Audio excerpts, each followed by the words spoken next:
presented by Ragini Music.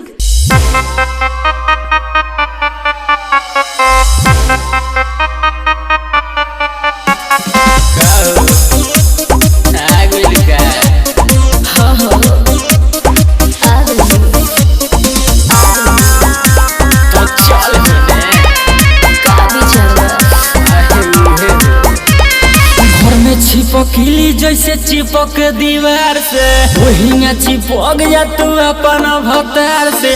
ढेर दिन पनहर से अइलू हकार से रात भर मजा जलेबे दो तू प्यार से।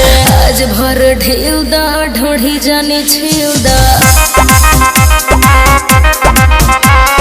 थकल बा मिजाज जानी हो वाला फील दा। घर में चिपकली जैसे चिपक दीवार से वही में चिपक जा तू अपन भतार से। ढेर दिन पनहर से अइलू हकार से रात भर मजा जलेबे दो तू प्यार से। आज भर ढेल दा ढोढ़ी जाने छील दा थकल बा मिजाज जानी हो वाला फील दा।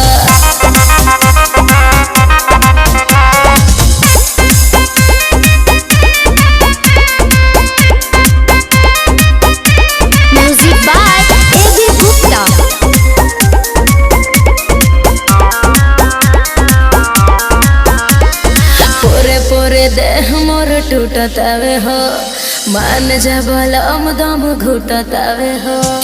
आवो तनी पास बारा दास नइखे होत परती बा खेत जौन दिही आजुजो। आज भर ढेल दा ढोढ़ी जाने छील दा थकल बा मिजाज जानी हो वाला फील दा। घर में चिपकली जैसे चिपक दीवार से वही में चिपक जा तू अपन भतार से। ढेर दिन पनहर से अइलू हकार से रात भर मजा जलेबे दो तू प्यार से। आज भर ढेल दा ढोढ़ी जाने छील दा थकल बा मिजाज जानी हो वाला फील दा।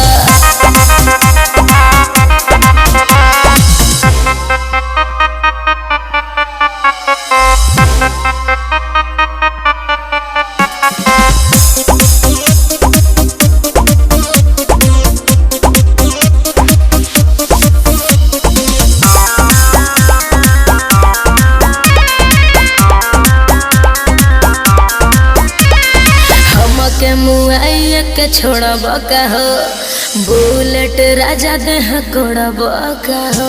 लगे हो जा फेस मुंडा कोई के फरेस मानी नहीं आज सुनो निरमल योगेश। आज भर ढेल दा ढोढ़ी जाने छील दा थकल बा मिजाज जानी हो वाला फील दा। घर में चिपकली जैसे चिपक दीवार से वही में चिपक जा तू अपन भतार से। ढेर दिन पनहर से अइलू हकार से रात भर मजा जलेबे दो तू प्यार से। आज भर ढेल दा ढोढ़ी जाने छील दा थकल बा मिजाज जानी हो वाला फील दा।